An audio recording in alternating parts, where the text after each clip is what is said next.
Hello everyone on YouTube again. Welcome again to the Nickazumi channel. I, as always, am Nickazumi, and with me today again is... Arcemise from everywhere.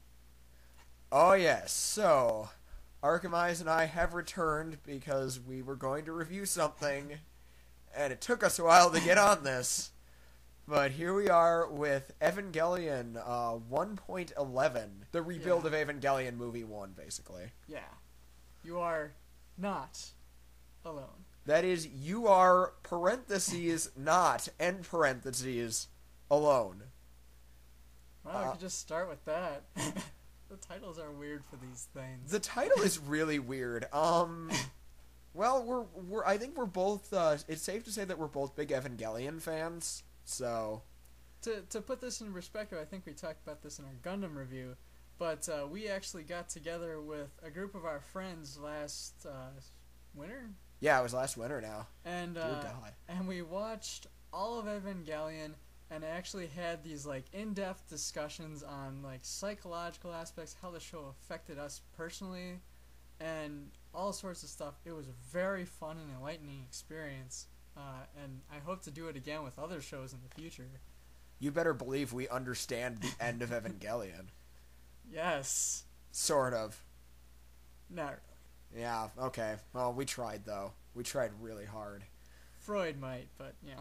So here we are at the big remake thing, and so Evangelion, controversy up the wazoo, greatest anime ever, or most overrated anime ever, grr, I'm angry. I don't think it's either of those things. I think it's fantastic, but, so here's the question. As always, like, if I haven't seen or have seen the original show, should I go see this movie? And we're going to say that the answer is yes. Yes. Go see the movie. Now, we remember when we watched the Eureka 7 movie in a theater, you know, we came back the same night, and like the next couple days we actually did the review. Needless to say, we weren't entirely justified by saying if you haven't seen the show, see the movie, you'll be perfectly fine. Yeah. We were a little excited and didn't have time to like settle out and think things through entirely. People still like that review, though. Keep People watching still that. like I like that the review. hits on the channel. Thumbs up. But with this one, you know, we actually have watched it now quite a few months ago, and we're still saying it's a great experience if you have or haven't seen the original show. And I had to, personally, I had to take a step back because I know Brian saw it before I did, and we actually started it at a pre-screening that was at an anime convention that we were both at, and I wasn't able to finish it because I had work hours at the convention, and in retrospect, I'm glad that I walked out, because I went into the movie with the completely wrong outlook. Like, I was angry, I was like, oh, why are they remaking Evangelion again? The original was perfectly fine. Oh, look at this, it's a shot-for-shot remake, I'm angry, grr. Yeah, he was kind of like that. It was GeekCon. Yeah, GeekCon. By the way, little plug from them because that was nice. Little plug from them because they're fun. So yeah, and then we, I got the chance to watch it on Blu-ray on a really nice TV, and it was very worth the wait. Mm-hmm. And it was nice because, like we said before, we had a bunch of friends, the same ones that did the review or the original show with us, got to watch the movie with us then. I think only 2 or 3 of us had seen the movie before we did that, so we had about 5 people seeing it for the first time. So yeah, getting reactions was really great. So for us, we went into it thinking, oh my god, I love this show, and let's see what they do with it, and we were really impressed. But I've talked to people who haven't seen the series before, and they seem to think it was a pretty good introduction. And it eases you in. If you haven't seen Evangelion, it's not going to just be like throwing stuff at you. It's not going to throw you into the middle of the series where you won't know any of the characters kind of thing. And or throw a bunch of terms at you that you don't know what they are. This isn't 80s Tomino. I mean, I love you, Tomino, but yeah. He lives.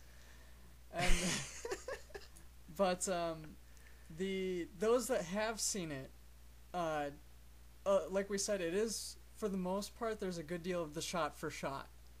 Very pretty shot for shot. Very pretty shot for shot. I mean, Seichio has never looked this good. But there's still enough new things there where, especially if you really paid attention to the original series, you'll definitely notice these subtle changes in the show where even something simple as, we'll talk later about a lot of the significant ones, but like one of the first ones we caught was the angel number was different for the first angel that shows up in the show. It was, in the show it's number... In the show it was number 3. In this one it was number 4. So we jumped ahead a whole angel. Yeah, where is that? And the number 3 keeps coming up too. The subtle changes are like subtle in a way that it's going to be affecting the story. This isn't the Haruhi Endless 8 where the subtle changes are stupid and make you want to punch the director. But I'll be getting into that in another video. That's a different video.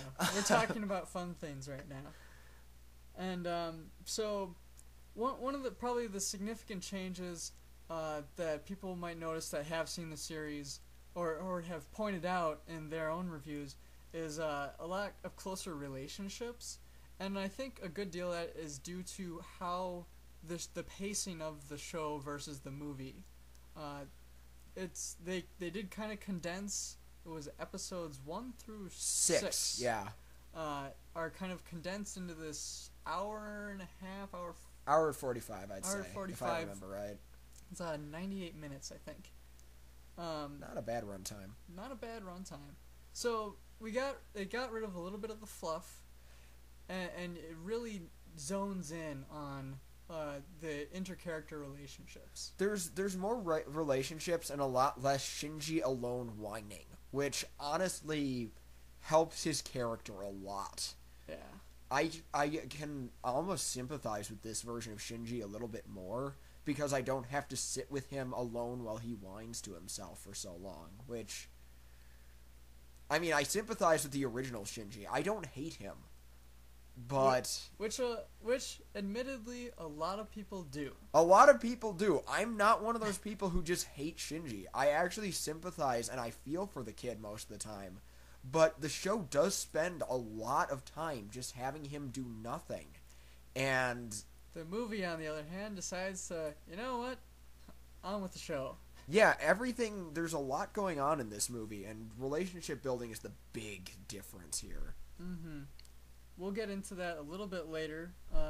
The next thing we want to talk about is the voice actors that were in the show, or in the movie. And we had a few returners. The Japanese cast, I'm pretty sure we got everybody to come back, thank heavens. But for those of you who like the Ava dub, or maybe if you don't like the Ava dub, this might be some news for you. Yeah. Spike and Allison Keith are back. Or Spike Spencer and Allison Keith, excuse me. Which is Shinji and Misato, respectively. We also do have, I know we're going to talk about movie 2 later on, but they did get... Tiffany Grant is confirmed. She's coming back for Asuka. Hooray. Hooray.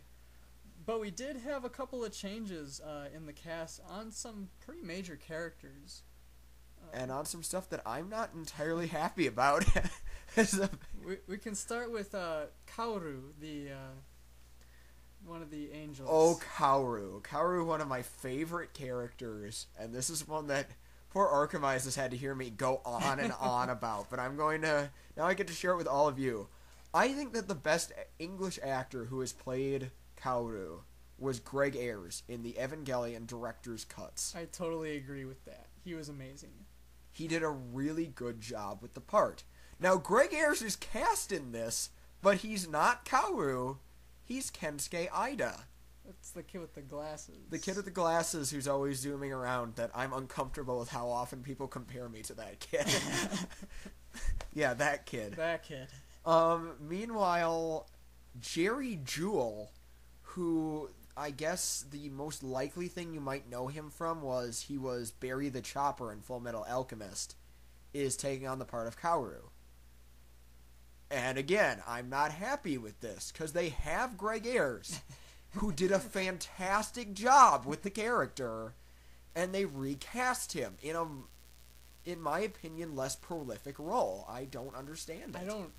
I honestly don't think it's worthy of his talents.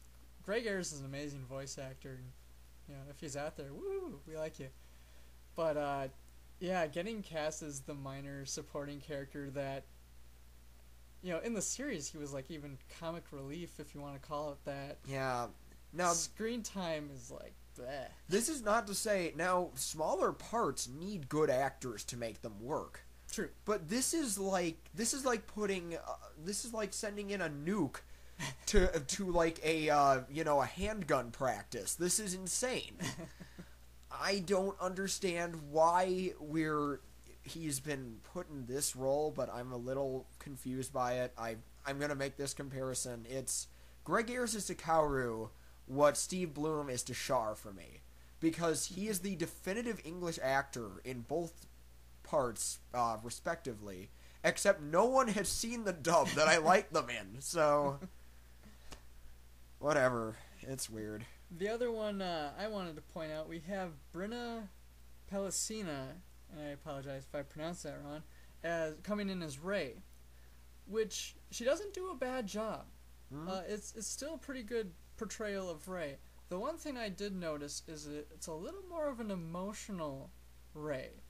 A big key factor of the original Rey in the series was a very emotionless, detached, kind of catatonic sometimes. Yeah, just kind of not really there, a kind of presence. This Rey seems more down to earth. She's definitely there. She is in the moment. It's not detached. It's not the creepy, distant Rey that we're so used to, which isn't a bad thing. It'll be really interesting to see how it all plays out. 'Cause, you know, this could totally. This is actually like a different universe. It's a different retelling of the story. I was about to say, now at this point we know where it's going, but even from what we've seen for the next film, this could be going into some drastically different territory, and like we were saying, early parts are shot for shot. You get a small clip near the end of a preview of the next movie, and it looks completely different. Yeah, we don't know where we're going after this point. So, but even now, these subtle differences could take the show in a drastically different direction.